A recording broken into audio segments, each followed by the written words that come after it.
Chào mừng các bạn đã quay trở lại với kênh của mình là Shorty đây.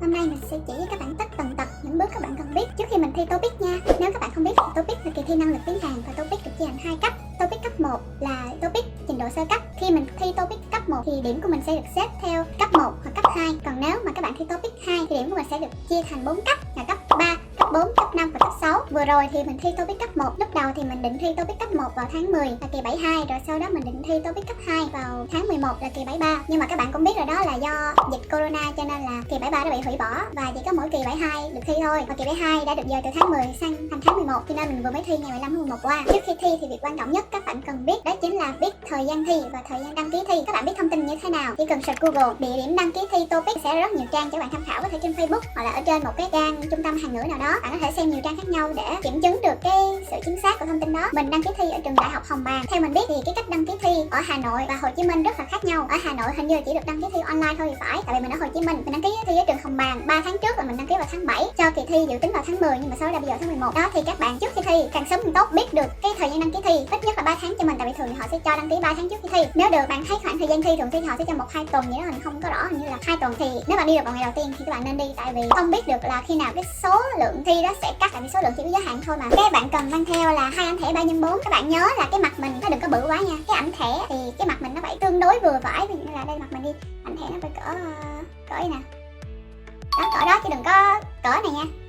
Cỡ này thì họ sẽ yêu cầu mình lấy ảnh mới. Lúc đó mẹ mình với mình đi đăng ký thi thì mẹ mình cứ mang theo 2 loại ảnh. Một loại ảnh thì nó cái mặt mẹ mình quá bự cho nên là người ta đã yêu cầu lấy ảnh thẻ còn lại mặt mẹ mình nó nhỏ hơn, người ta mới cho dán vô. Tiếp theo là mình cần mang theo bản sao chứng minh nhân dân hoặc là hộ chiếu, và chứng minh nhân dân hoặc hộ chiếu bản gốc. Và cái cuối cùng chính là lệ phí thi. Lệ phí thi thì thi TOEIC 1 là 250.000, còn lệ phí thi TOEIC 2 là 350.000. Cho nên các bạn nhớ chuẩn bị ở nhà sẵn nha. Cái này vì mình thi ở trường học Hồng Bàng cho mình chỉ xin phép chia sẻ kinh nghiệm của mình ở trường học Hồng Bàng ở Hồ Chí Minh thôi, cho nên ở trường khác thì mình không có rõ là họ có phiếu dự thi sẵn với mấy bạn không. Thì khi mình đi đăng ký thi ở trường học Hồng Bàng á thì lên lầu họ sẽ chuẩn bị cho mình 2 cái bàn nó sẽ đựng giấy đăng ký dự thi. Họ cũng trang bị keo giùm mình luôn, thì mình chỉ cần điền thông tin vô, dán keo vô. Nếu được thì các bạn nhớ học cách viết tên mình bằng tiếng Hàn nha, tại vì họ cũng sẽ yêu cầu cái đó, cho nên để đỡ tốn thời gian của mấy bạn thôi. Rồi mình viết ngoài xong thì mình sẽ đi vô một cái phòng mình sẽ đóng lại phí thi, đợi người ta gọi tên, mình để tờ giấy lên, giống như đi bệnh viện á, mình hay để tờ giấy lên cái rổ, xong rồi đến lượt ai thì họ gọi tên, nộp xong xuôi hết, người ta sẽ yêu cầu mình quét cái mã QR này ở phía sau cái tờ thông báo kỳ thi năng lực tiếng Hàn. Mỗi kỳ sẽ có một cái QR khác nhau, các bạn quét xong lên điền thông tin, điền số báo danh. Mình nghĩ là họ cần lấy thông tin để họ còn in danh sách lúc mình thi nữa, nên các bạn quên bước này nha, rất là quan trọng. Có gì thì các bạn nhớ nghe kỹ người hướng dẫn để về làm, mình không bị sai, và nhớ làm càng sớm càng tốt. Về ở nhà làm liền, là ở ngay đó làm liền luôn cho mình, để cho không bị quên thì mình không biết sẽ có gì nữa, nhưng mà làm cho chắc. Rồi sau khi đăng ký thi xong xuôi xong thì về nhà ôn luyện các thứ. Đến ngày thi mình cần chuẩn bị những gì? Đầu tiên mình còn mang theo phiếu dự thi. Lúc mà đăng ký dự thi người ta đưa cho mấy bạn tất cả loại giấy tờ nào thì bạn mang hết luôn cho mình, tại mình không biết là họ sẽ cần những cái gì. Nhưng mà khi mình đi thi á thì họ chỉ yêu cầu mình đứt cái tờ giấy nhỏ này ra để trên bàn bên cạnh chứng minh nhân dân mình thôi, mình không biết mấy chỗ khác thế nào, cho nên mấy bạn cứ đem hết cho chắc. Thứ hai đó là chứng minh nhân dân bản gốc hoặc là hộ chiếu bản gốc. Các bạn đăng ký bằng cái gì thì các bạn mang theo cái đó, họ sẽ so tên mình, ngày sinh của mình, mặt mũi của mình có khớp hay không. Hay đó quan trọng nhất nha. Tiếp cái thứ ba, bút xóa kéo. Nhiều bạn nghĩ là trong đó có mình khi TOEIC 1 chỉ còn đánh dấu thôi, đâu có bút xóa kéo làm gì, khi nào thi TOEIC 2 có môn viết mới có bút xóa kéo. Lúc mà mình cũng nghĩ vậy, nhưng mà khi mà hỏi giám thị trong phòng thi là lỡ làm sai thì làm sao, mình khi bút xóa kéo mình xóa cái cũ, ví dụ mình chọn câu A, sau đó mình kiểm tra lại mình nghĩ câu A sai, mình chọn câu B, bút xóa kéo mình xóa câu A đi, xong mình chọn câu B thì vậy mới đúng. Cho nên thi TOEIC 1 bạn cũng nên mang theo bút xóa kéo nha. Trong phòng vẫn có bút xóa kéo cho mấy bạn nếu các bạn quên, nhưng mà lỡ lúc đó đang có nhiều người dùng bút xóa kéo và bạn lúc đó đang rất là cần và cũng gần đến giờ nộp bài rồi thì có phải các bạn đang bị động không, nên nhớ chuẩn bị cho mình nha. Thứ tư đó chính là nước. Trong lúc thi TOEIC 1 cũng sẽ không có giờ giải lao cho các bạn ra uống nước này nọ, cho nên là phải mang theo một cái nước đó nhớ gỡ nhãn cho mình, nếu không vô phòng giám thị cũng yêu cầu các bạn gỡ nhãn thôi, tại vì đâu biết là trên nhãn nó có ghi cái gì đâu, đúng không? Tiếp theo đó chính là đồng hồ. Các bạn phải mang theo đồng hồ nha, tại vì là cái phòng thi á có cái bảng trước mặt ha, bàn giám thị nằm bên phải, rồi mà mấy bàn ghế ngồi vậy đó thì cái đồng hồ nó lại nằm đối diện cái bảng, ý là nó nằm phía sau lưng mình nè, mình ngồi hướng mặt ra cái bảng đúng không, đồng hồ nằm phía sau lưng mình, cho nên mỗi lần mình muốn nhìn cái đồng hồ mình phải quay lưng lại, nó rất là tốn thời gian luôn. Và nhất là với mấy người ngồi ở hàng dưới cùng như mình, thì ngồi hàng dưới cùng có phải là mình gần như mình ngồi ngang với lại cái đồng hồ không, nhìn qua thì thấy mỗi cạnh đồng hồ không nhìn được cái đồng hồ, cho nên là phải mang theo cái đồng hồ cho mình. Theo đồng hồ tay, không mang đồng hồ điện tử nha, đồng hồ số thôi, để trên bàn để mình có thể canh thời gian làm bài, không có bị động. Rồi thông tin này rất là quan trọng. Thi là 9:40, nhưng mà 9:10 các bạn chắc chắn phải có mặt ở trong phòng thi, tại vì 9:10 là cổng trường sẽ đóng và các bạn đến sau 9:10 hoặc là đến sau phòng thi 9:10 là coi như là không được vào phòng, đó là quy định. Cho nên mình khuyên mấy bạn nên đến sớm, nên ngồi ở trong phòng thi. Ví dụ 9:10 đóng cửa nên ngồi trong phòng thi lúc 9 giờ đi, để cho mình thoải mái mái, chứ mình đến gấp quá mình lại cảm thấy bất an nữa. Nếu đến sớm đến trường mình hay đi vệ sinh ôn lại bài chút xíu rồi sau đó vô. Thật ra mình cũng không có thời gian ôn lại bài nữa, mình chỉ vô đi vệ sinh xong mình đi tìm phòng, mình vô ngồi phòng luôn. Lúc đó là 8:45 là mình có mặt ở trường, xong mình đi lòng vòng mình đi tìm đường, mình đi vệ sinh các thứ. 9 giờ là tìm thấy phòng vô phòng ngồi, đợi đến 9:10 lúc các bạn đi lên phòng thi trường Hồng Bàng á, thì các bạn nhớ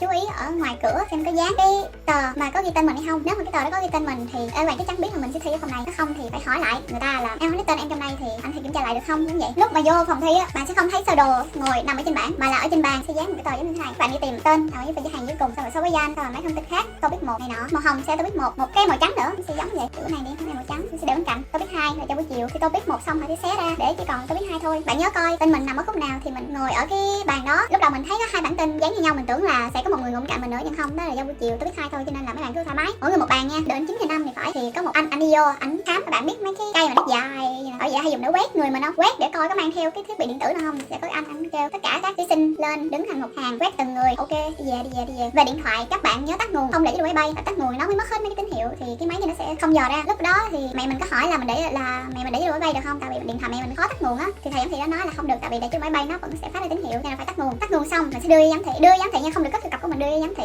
sẽ để vào một cái file mà có nhiều cái ô lưới, mỗi ô lưới tương ứng một số. Mình ví dụ mang hai điện thoại mình cũng tắt nguồn hai điện thoại mình gửi luôn. Ví dụ mình gửi số 24 đi, mình để vô ô 24, anh gì đưa mình cái số của ô 24 nó đưa mình giữ để lên bàn. Mình thi xong tới chỗ giám thị mình đưa số 24, giám thị sẽ lấy cái điện thoại đó đưa cho mình. Nên các bạn đừng lo nó mất nha. Lúc mà 9:10 xong á, giám thị sẽ yêu cầu mình để cái tờ dán nhỏ nhỏ đó, tờ dán nhỏ này để trên bàn cùng với lại cái chứng minh đặt bên cạnh, để giám thị sẽ đi từng bàn kiểm tra tên, ngày sinh, mặt mũi coi có giống không, tay cải trang vô thi không. Để bắt đầu thi thì cô giám thị sẽ cho mình nghe trước một đoạn có cái bài hát Arirang của Hàn Quốc á. Mấy bạn cái đoạn mở đầu đó, các bạn nghe đề các bạn sẽ nghe cái đoạn mở đầu đó luôn. Chào mừng đến với kỳ thi tôi biết các thứ bla bla, thì mình nghe thử thì mình rõ không có, nếu không rõ thì phát biểu nói với cô là em nghe không rõ, nói do cô giải quyết. Bạn nhớ canh giờ nha, thi nghe sẽ là 40 phút, thi đọc sẽ là 50 phút, tổng cộng sẽ là 1 tiếng rưỡi. Mình thi từ 9:40 cho đến 11:10.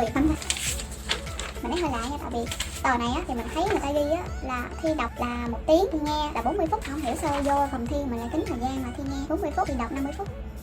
Mình không nhớ nữa, tại vì trước khi thi mình có nói mình với mẹ mình là thi đọc 1 tiếng đó nha, vô tính thời gian ghi trên bảng lại là 50 phút, không biết có đổi gì không, chắc là có đổi. Mình thi là 50 phút. Cái thi topic 1 thì môn nghe mình sẽ nghe trước, trong lúc nghe họ sẽ không dừng test, cho nên là các bạn nhớ chú ý lắng nghe. Topic 1 thì các bạn sẽ được nghe 2 lần cho mỗi câu, thoải mái hơn đúng không? Topic 2 thì chỉ được nghe 1 lần từ câu 1 đến câu 20 thì phải, và sau đó là mới được nghe 2 lần thôi, nên topic 1 dễ thở hơn miếng. Rồi đến môn đọc, ngay sau khi môn nghe kết thúc là các bạn chuyển sang cái đề đọc luôn. Bộ đề đó nó sẽ nằm trong một cái bộ luôn, nó không có chia thành 2 bộ khác nhau. Bạn xong nghe các bạn chuyển qua đọc luôn cho mình, đừng có đợi người ta nói là bây giờ các em hay chuyển qua môn đọc nha, ta sẽ không nói đâu, các bạn phải tự biết mà chuyển qua để môn đọc luôn, nó không bạn sẽ tốn thời gian đó.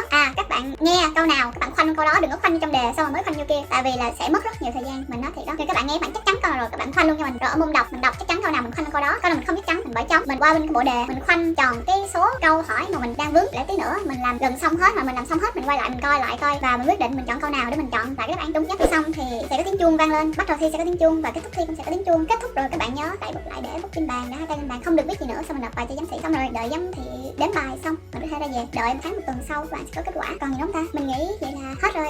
Ok, thế là xong hết tất cả những gì các bạn cần biết khi đi topic 1 ở Hồ Chí Minh. Các bạn ký trường học Hồng Bàng rồi, cái này mình cũng không phải hướng dẫn nữa, mình chia sẻ kinh nghiệm của mình thôi. Mình chúc tất cả các bạn thi thật là tốt. Cảm ơn các bạn đã xem hết video này, và nếu các bạn thích video này thì đừng quên like và subscribe giúp kênh mình phát triển hơn nha. Mình xin cảm ơn các bạn rất là nhiều và hẹn gặp lại các bạn trong những video tiếp theo. Bye bye.